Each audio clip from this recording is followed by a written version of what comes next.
I've got a question for AP, Reuters, Bloomberg, and anyone else I'm about to mention here. Do you all get your news from the same source?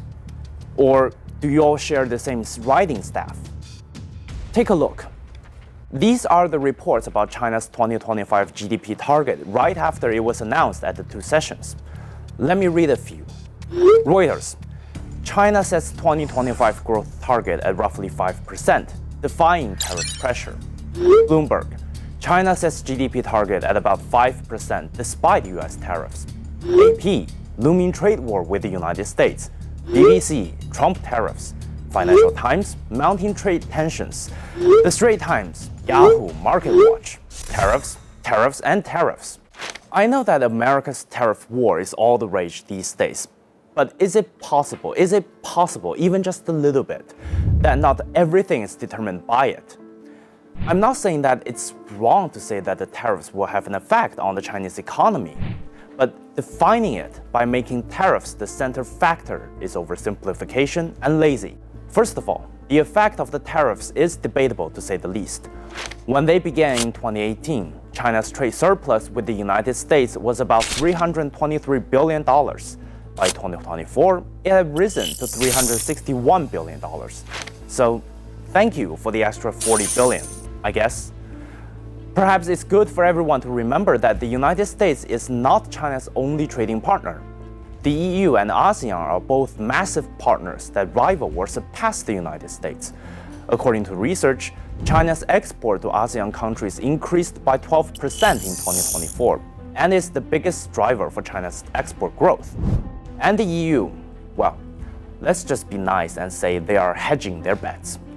China is a vital trading partner, and most of that trade is mutually beneficial. No more de-risking from China, eh? And I'd like to point out that if people who wrote these reports had read the full text of the government work report, which I highly doubt, they would find that word tariff only appeared twice, here and here. And only one of them addressed the tariffs that these media are talking about. And what is said is simply stating a series of facts. Geopolitical economic growth lacks steam. Unilateralism and protectionism are on the rise. The multilateral trading system is experiencing disruptions, and tariff barriers continue to increase.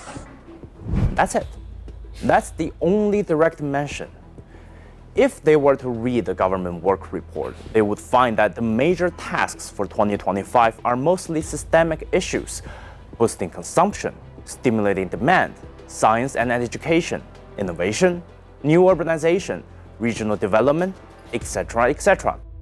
The tariffs that we are facing and these papers are talking about, in essence, don't even approach this level. It's a concern, yes. A challenge, perhaps. Is China adjusting its policies according to it? Sure.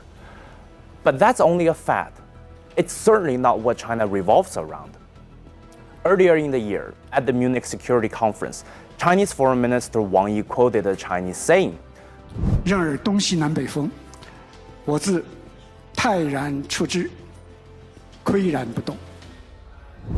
The literal translation of that phrase is, any way the wind blows, we remain calm and steadfast. And that's not just applicable to Chinese diplomacy. It fits this as well. These media are neither calm nor steadfast. They make tariffs the centerpiece of everything, trying to see the whole iceberg through its tip. They're not seeing Chinese innovation swamping or surprising the world. They're not seeing industries from tourism to cinema generating billions in revenue. And they're not seeing that for the past decades and the years to come, China was and will continue to be the main driver for global economic growth. They have no idea what's really going on.